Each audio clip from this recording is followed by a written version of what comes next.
ओम गणगणपते नमः। ओम गणगणपते नमः। ओम गणगणपते नमः। ओम नमः शिवाय।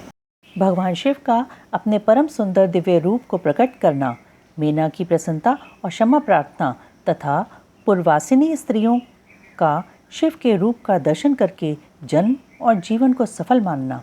ब्रह्मा जी कहते हैं, नारद, इसी समय भगवान विष्णु से प्रेरित हुए तुम शीघ्र ही भगवान शंकर को अनुकूल बनाने के लिए उनके निकट गए। वहां जाकर देवताओं का कार्य सिद्ध करने की इच्छा से नाना प्रकार के स्तोत्रों द्वारा तुमने रुद्रदेव को संतुष्ट किया। तुम्हारी बात सुनकर शंभु ने प्रसन्नता पूर्वक अद्भुत, उत्तम एवं दिव्य रूप धारण कर लिया। ऐसा करके उन्होंने अपने दयालु स्वभाव का परिचय दिया। मुने, भगवान शंभु का वह स्वरूप कामदेव से भी अधिक सुंदर तथा लावण्य का परम आश्रय था। उसका दर्शन करके तुम बड़े प्रसन्न हुए और उस स्थान पर गए जहाँ सबके साथ मीना विद्यमान थी।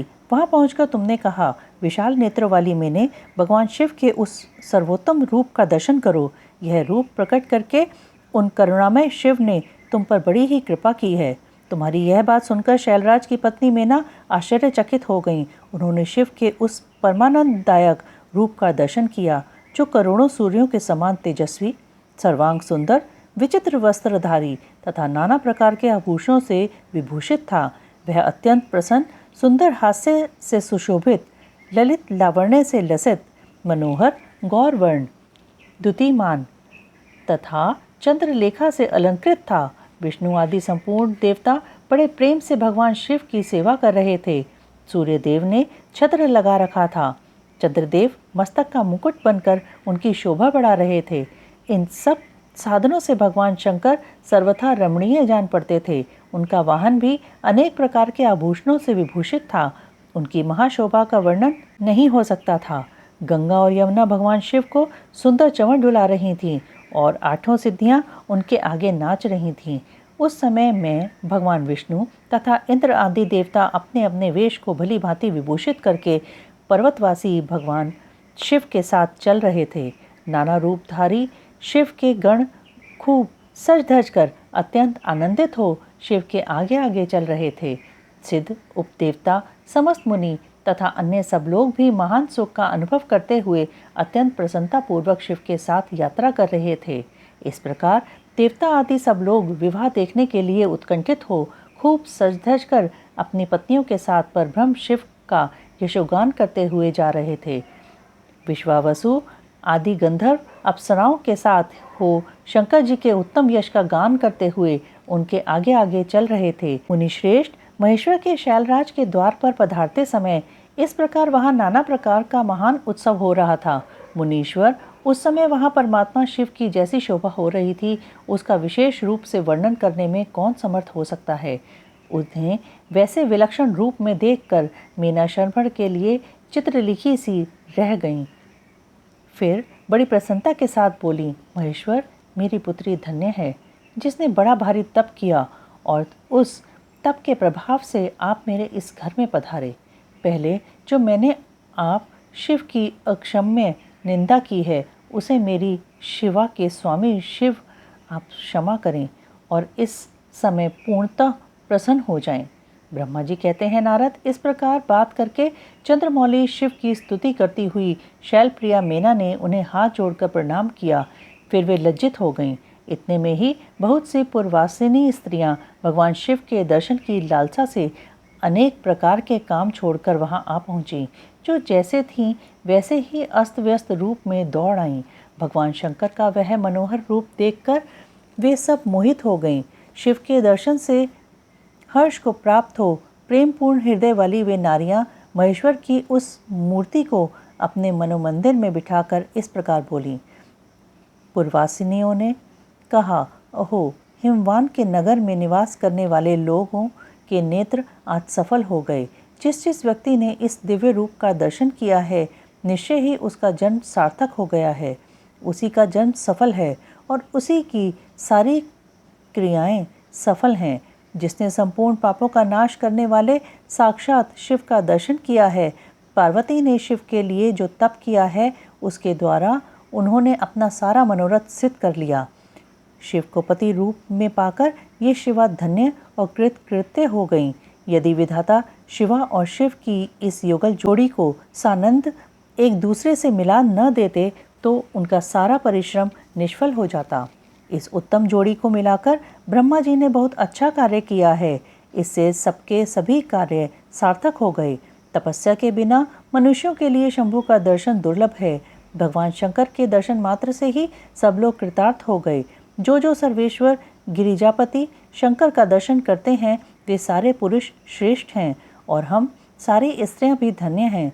ब्रह्मा जी कहते हैं, नारद, ऐसी बात कहकर उन स्त्रियों ने चंदन और अक्षत से शिव का पूजन किया और बड़े आदर से उनके ऊपर खीलों की वर्षा की। वे सब स्त्रियां मीना के साथ उत्सुक होकर खड़ी रहीं और मीना तथा गिरिराज के भूरी भाग्य की सराहना करती रहीं।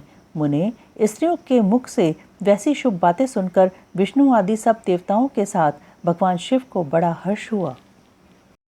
मीना द्वारा द्वार पर भगवान शिव का परिछन, उनके रूप को देखकर संतोष का अनुभव, अन्य युवतियों द्वारा वर की प्रशंसा, पार्वती का अंबिका पूजन के लिए बाहर निकलना तथा देवताओं और भगवान शिव का उनके सुंदर रूप को देखकर प्रसन्न होना।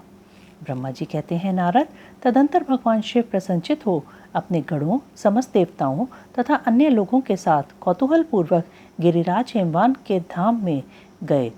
हिमाचल की श्रेष्ठ पत्नी मीना भी उन स्त्रियों के साथ घर के भीतर गईं और शंभू की आरती उतारने के लिए हाथ में दीपकों से सजी हुई थाली लेकर सभी ऋषि पत्नियों तथा अन्य स्त्रियों के साथ आदरपूर्वक द्वार पर आईं। वहां आकर मीना ने संपूर्ण देवताओं से सेवित गिरिजापति महेश्वर शंकर को, जो द्वार पर उपस्थित थे, बड़े प्यार से देखा। उनकी अंगकांति मनोहर चंपा के समान थी। उनके एक मुख और 3 नेत्र थे। प्रसन्न मुखारविंद पर मंद मुस्कान की छटा छा रही थी। वे रत्न और सुवर्ण आदि से विभूषित थे। गले में मालती की माला पहने हुए थे। सुंदर रत्नमय मुकुट धारण करने से उनका मुखमंडल उज्जवल प्रभा से उपदासित हो रहा था। कंठ में हार आदि सुंदर आभरण शोभा दे रहे थे। सुंदर कड़े और बाजूबंद उनकी भुजाओं को विभूषित कर रहे थे। अग्नि के समान निर्मल एवं अनुपम, अत्यंत सूक्ष्म, मनोहर, विचित्र एवं बहुमूल्य युगल वस्त्र से उनकी बड़ी शोभा हो रही थी। चंदन, अगर, कस्तूरी तथा मनोहर कुमकुम के अंगराग से उनके अंग विभूषित थे। उन्होंने हाथ में रत्नमय दर्पण ले रखा था और उनके दोनों नेत्र कज्जल से सुशोभित थे।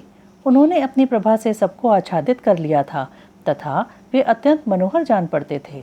अत्यंत तरुण, परम सुंदर और आभरण भूषित अंगों से सुशोभित थे। कामिनियों को अत्यंत कमनीय प्रतीत होते थे। इसमें हो रहा था। वे हर्षोत्फुल्ल मुखारविंद से युक्त हो मन ही मन यूँ कहने लगीं, पार्वती ने मुझसे पहले जैसे बताया था उससे भी अधिक सौंदर्य मैं इन परमेश्वर शिव के अंगों में देख रही हूँ। महेश्वर का मनोहर लावण्य इस समय अवर्णनीय है। ऐसा सोचकर आश्चर्यचकित हुई मीना अपने घर के भीतर आई। वहाँ आई हुई युवतियों ने भी वर के मनोहर रूप की भूरी भूरी प्रशंसा की। वे बोली, गिरिराज नंदिनी शिवा धन्य है, धन्य है। कुछ कन्याएं कहने लगी, दुर्गा तो साक्षात भगवती है। कुछ दूसरी कन्याएं महारानी मीना से बोली, हमने तो कभी ऐसा वर नहीं देखा है और न कभी ध्यान में ही ऐसे वर का अवलोकन किया है। इन्हें पाकर गिरिजा धन्य हो गईं। भगवान शंकर का वह रूप देखकर समस्त देवता हर्ष से खिल उठे। श्रेष्ठ गंधर्व उनका यश गाने लगे और अप्सराएं नृत्य करने लगीं। बाजा बजाने वाले लोग मधुर ध्वनि में अनेक प्रकार की कला दिखाते हुए आदरपूर्वक भांति भांति के बाजे बजा रहे थे। हिमाचल ने भी आनंदित होकर द्वारोचित मंगलाचार किया। समस्त नारियों के साथ मीना ने भी महान उत्सव मनाते हुए वर का परिचय किया। फिर वे प्रसन्नतापूर्वक घर में चली गईं। इसके बाद भगवान शिव अपने गणों और देवताओं के साथ अपने को दिए गए स्थान में चले गए। इसी बीच में गिरिराज के अंतःपुर की स्त्रियां दुर्गा को साथ ले कुलदेवी की पूजा के लिए बाहर निकलीं। वहां देवताओं ने, जिनकी पलकें कभी नहीं गिरती थीं, प्रसन्नतापूर्वक पार्वती को देखा। उनकी अंग कांति नील अंजन के समान थी। वे अपने मनोहर अंगों से ही विभूषित थीं। उनका कटाक्ष केवल भगवान त्रिलोचन पर ही आदरपूर्वक पड़ता था, दूसरे किसी पुरुष की ओर उनके नेत्र नहीं जाते थे। उनका प्रसन्न मुख मंद मुस्कान से सुशोभित था। वे कटाक्षपूर्ण दृष्टि से देखती थीं और बड़ी मनोहारिणी जान पड़ती थीं। उनके केशों की चोटी बड़ी ही सुंदर थी। कपोलों पर बनी हुई मनोहर पत्रभंगी उनकी शोभा बढ़ाती थी। ललाट में कस्तूरी की बेंदी के साथ ही सिंदूर की बेंदी शोभा दे रही थी। वक्षस्थल पर शेष रत्नों के सारभूत हार से दिव्य दीप्ति छिटक रही थी। रत्नों के बने हुए केयूर, वलय और कंकण से उनकी भुजाएं अलंकृत थीं। उत्तम रत्नमय कुंडलों से उनके मनोहर कपोल जगमगा रहे थे। उनकी दंत पंक्ति मणियों तथा रत्नों की प्रभा को छीने लेती थी और मुख की शोभा बढ़ाती थी। मधु से पूरित अधर और ओष्ठ बिंबफल के समान लाल थे। दोनों पैरों में रत्नों की आभा से युक्त महावर शोभा देता था। उन्होंने अपने एक हाथ में रत्न जटित दर्पण ले रखा था और दूसरा हाथ क्रीड़ा कमल से सुशोभित था।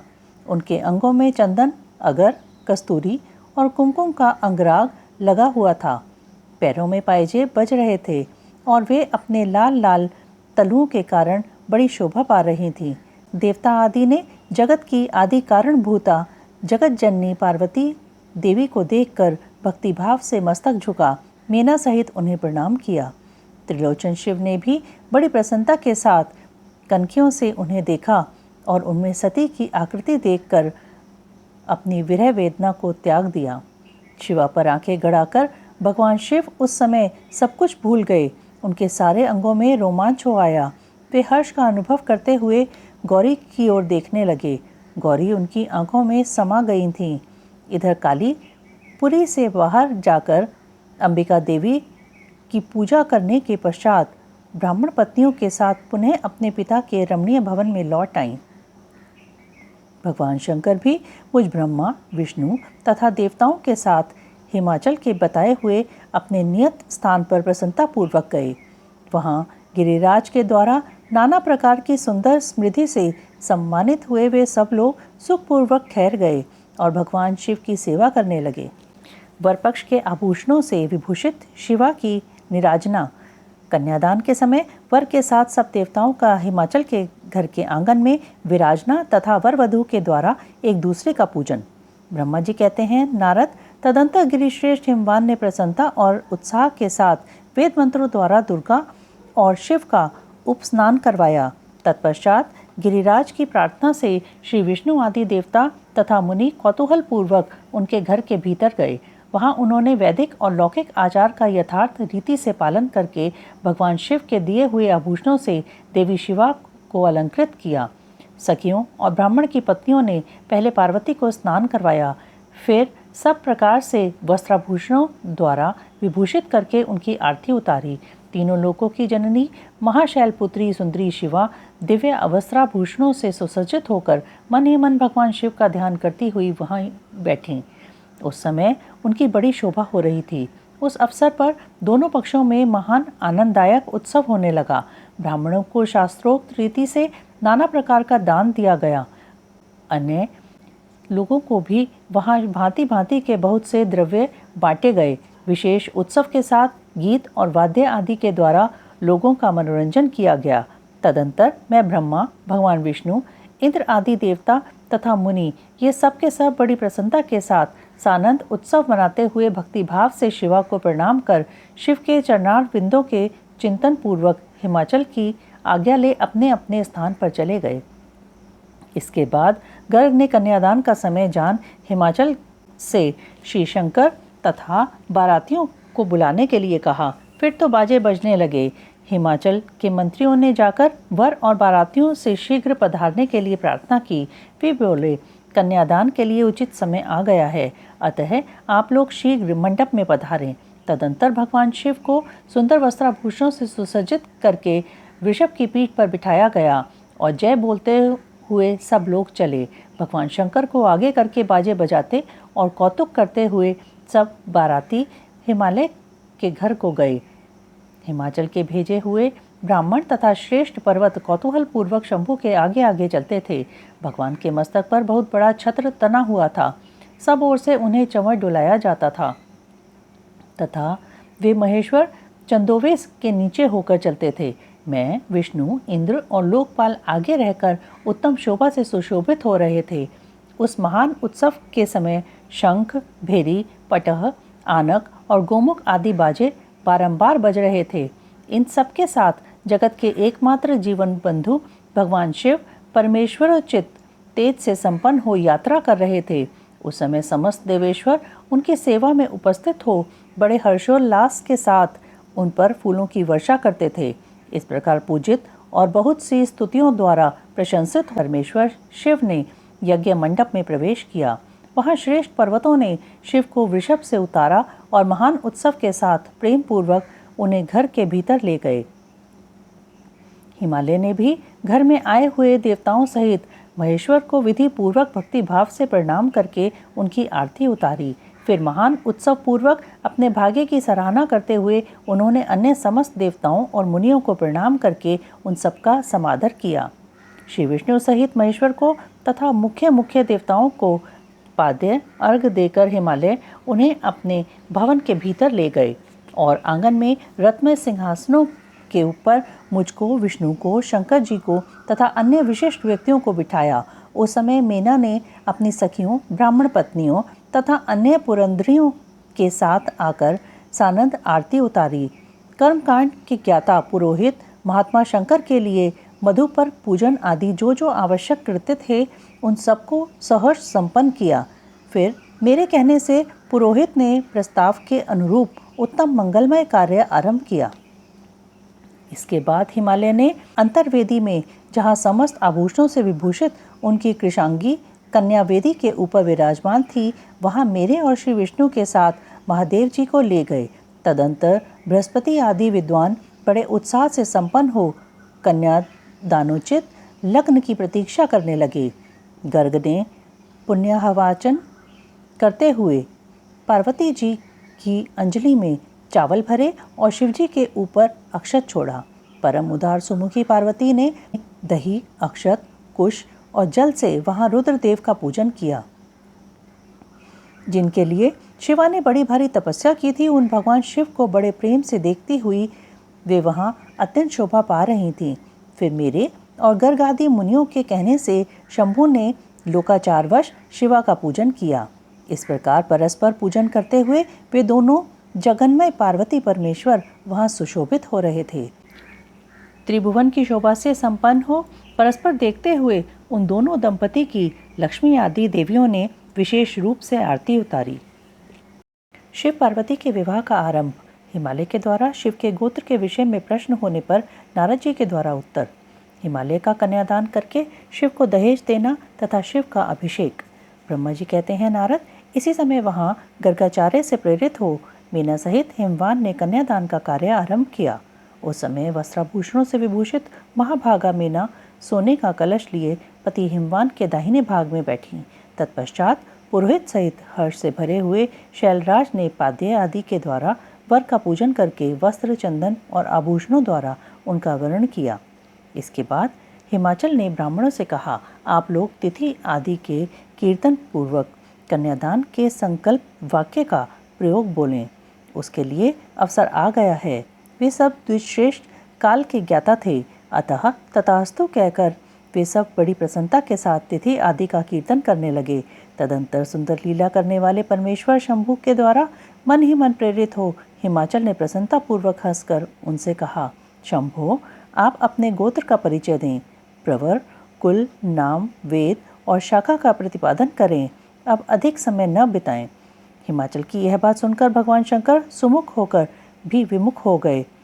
अशोचनीय होकर भी तत्काल शोचनीय अवस्था में पड़ गए। उस समय श्रेष्ठ देवताओं, मुनियों, गंधर्वों, यक्षों और सिद्धों ने देखा कि भगवान शिव के मुख से कोई उत्तर नहीं निकल रहा है। नारद, यह देखकर तुम हंसने लगे और महेश्वर का मन ही मन स्मरण करके गिरिराज से यूं बोले। नारद ने कहा, पर्वतराज, तुम मूर्ता के वशीभूत होकर कुछ भी नहीं जानते। महेश्वर से क्या कहना चाहिए और क्या नहीं, इसका तुम्हें पता नहीं है। वास्तव में तुम बड़े बहिर्मुख हो। तुमने इस समय साक्षात हर्ष से उनका गोत्र पूछा है और उसे बताने के लिए उन्हें प्रेरित किया है। तुम्हारी यह बात अत्यंत उपहासजनक है। पर्वतराज इनके गोत्र, कुल और नाम को तो विष्णु और ब्रह्मा आदि भी नहीं जानते, फिर दूसरों की क्या चर्चा है। शैलराज, जिनके एक दिन में करोड़ों ब्रह्माओं का लय होता है, उन्हीं भगवान शंकर को तुमने आज काली के तपोबल से प्रत्यक्ष देखा है। इनका कोई रूप नहीं है, ये प्रकृति से परे निर्गुण परब्रह्म परमात्मा हैं, निराकार निर्विकार मायाधीश एवं परात्पर हैं, गोत्र कुल और नाम से रहित स्वतंत्र परमेश्वर हैं। साथ ही अपने भक्तों के प्रति बड़े दयालु हैं।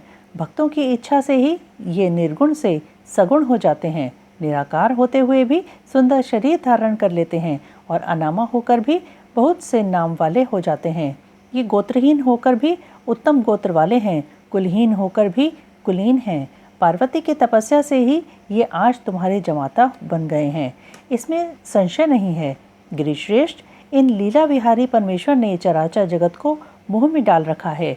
कोई कितना भी बुद्धिमान क्यों न हो, वह भगवान शिव को अच्छी तरह नहीं जानता।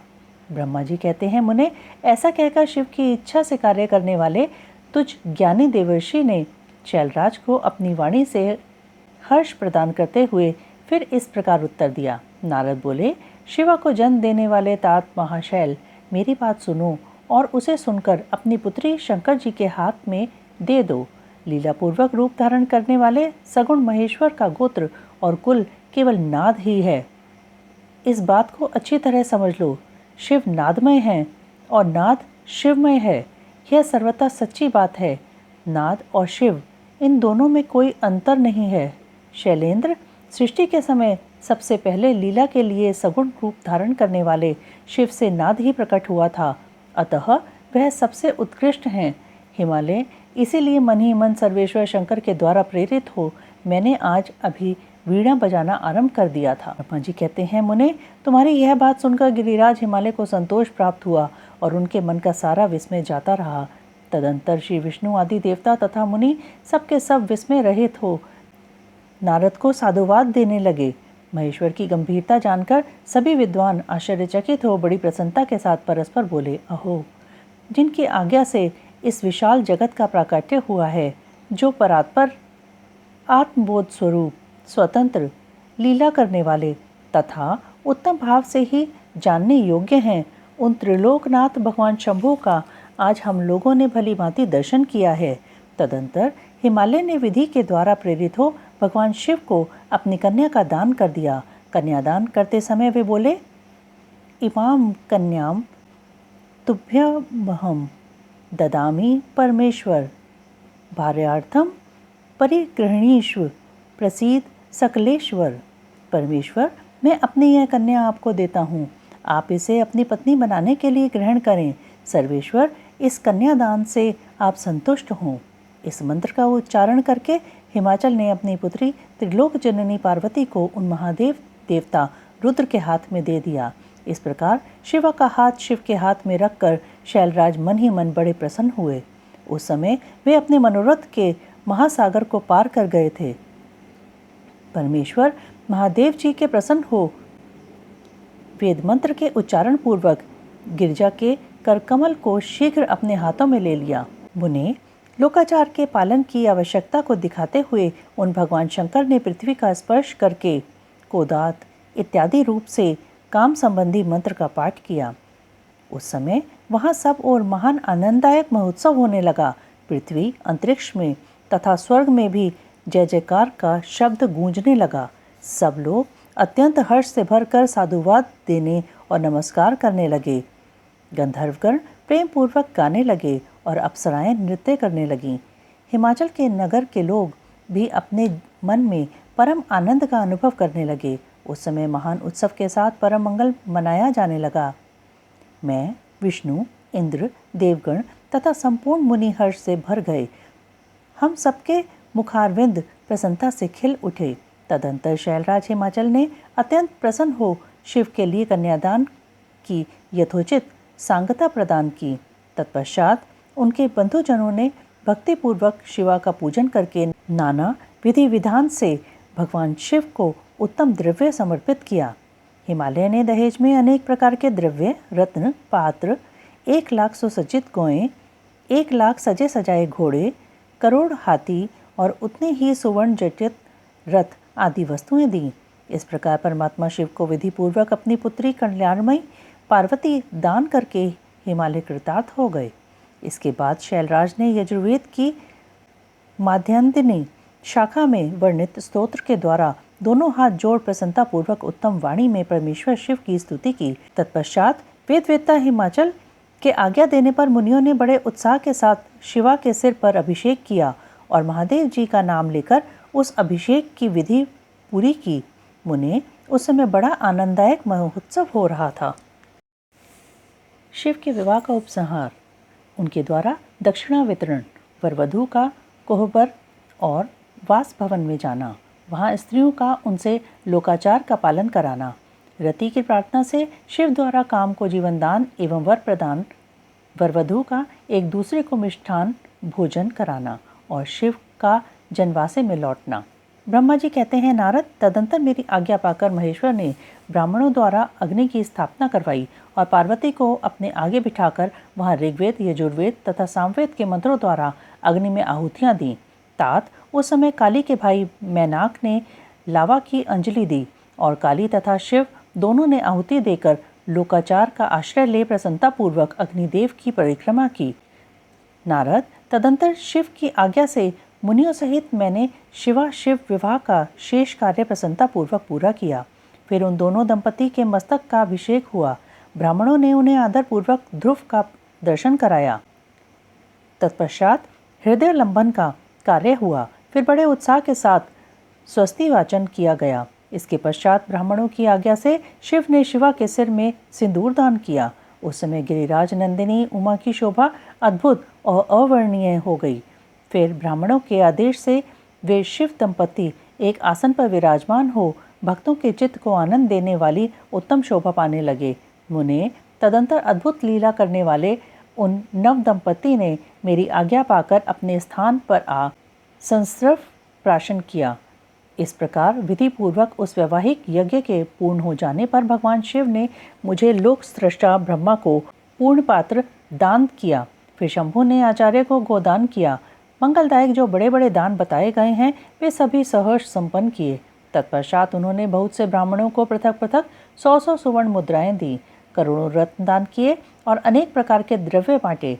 उस समय सब देवता तथा दूसरे दूसरे चराचर जीव मन में बड़े प्रसन्न हुए और जोर जोर से जय जयकार की ध्वनि होने लगी। सब ओर मांगलिक शब्द और गीत होने लगे। वाद्यों की मनोहर ध्वनि सबके आनंद को बढ़ाने लगी। इसके बाद श्री विष्णु, मैं, देवता, ऋषि तथा अन्य सब लोग गिरिराज से आज्ञा ले बड़ी प्रसन्नता के साथ शीघ्र ही अपने अपने डेरे में चले आए। उस समय हिमालय नगर की स्त्रियां आनंद मग्न हो शिव और पार्वती को लेकर कोबर में गईं। वहां उन सब ने आदरपूर्वक वरवधू से लोकाचार का संपादन कराया। उस समय सब और परमानंददायक महान उत्साह छा रहा था। तदंतर वे स्त्रियां उन लोक कल्याणकारी दंपति को साथ ले परम दिव्य वास भवन में गईं और वहां भी प्रसन्नता पूर्वक लोकाचार का संपादन किया।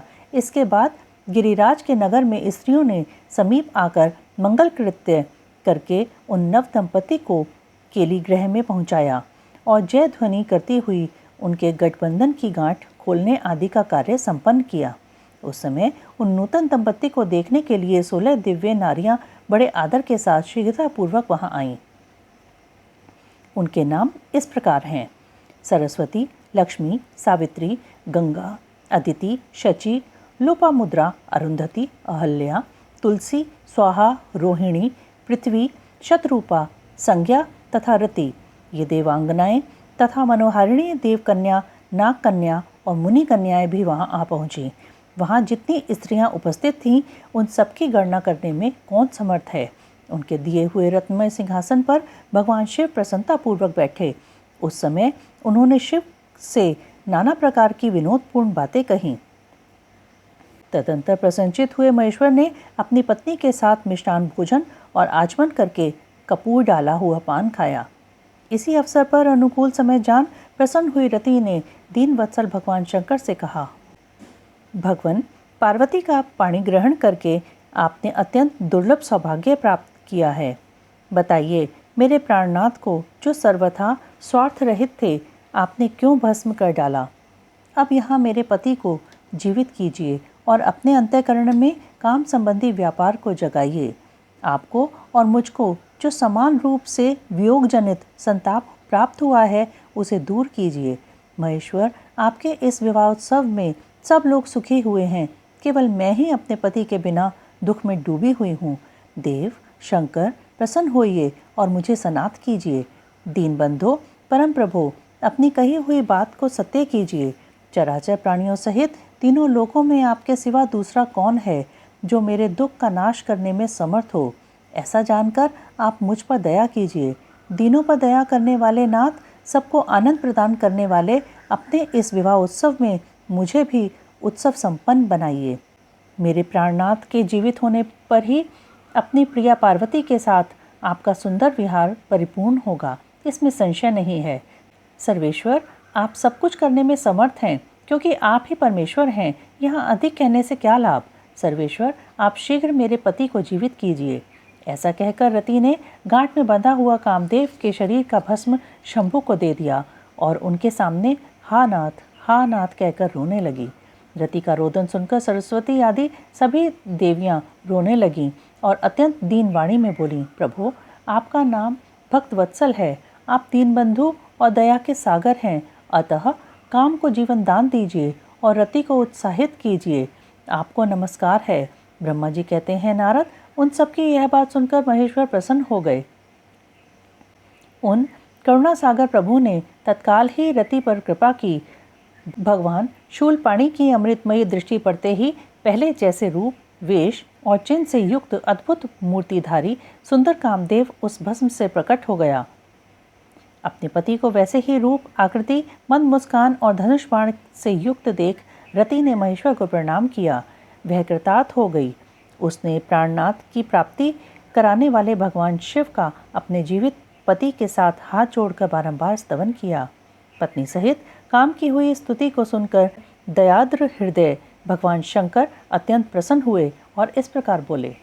शंकर ने कहा, मनोभव, पत्नी सहित तुमने जो स्तुति की है उससे मैं बहुत प्रसन्न हूँ। स्वयं प्रकट होने वाले काम, तुम वर मांगो, मैं तुम्हें मनोवांछित वस्तु दूंगा। शंभु का यह वचन सुनकर कामदेव महान आनंद में निमग्न हो गया और हाथ जोड़ मस्तक झुकाकर गदगद वाणी में बोला। कामदेव ने कहा, देव, महादेव, करुणा सागर प्रभु, यदि आप मुझ पर प्रसन्न हैं तो मेरे लिए आनंददायक होइए। प्रभु, पूर्व काल में मैंने जो अपराध किया था उसे क्षमा कीजिए। स्वजनों के प्रति परम प्रेम और अपने चरणों की भक्ति दीजिए। कामदेव का यह कथन सुनकर परमेश्वर शिव प्रसन्न हो बोले, बहुत अच्छा। इसके बाद उन करुणानिधि ने हंसकर कहा, महामते कामदेव, मैं तुम पर प्रसन्न हूँ। तुम अपने मन से भय निकाल दो, भगवान विष्णु के पास जाओ और इस घर से बाहर ही रहो। तदंतर काम शिवजी को प्रणाम करके बाहर आ गया। विष्णु आदि देवताओं ने उसे आशीर्वाद दिया। इसके बाद भगवान शंकर ने उस वास भवन में पार्वती को बाएं बिठाकर मिष्ठान भोजन कराया और पार्वती ने भी प्रसन्नतापूर्वक उनका मुंह मीठा किया। तदंतर वहां लोकाचार का पालन करते हुए आवश्यक कृत्य करके मेना और हिमवान की आज्ञा ले भगवान शिव जनवासे में चले गए। मुने, उस समय महान उत्सव हुआ और वेद मंत्रों की ध्वनि होने लगी।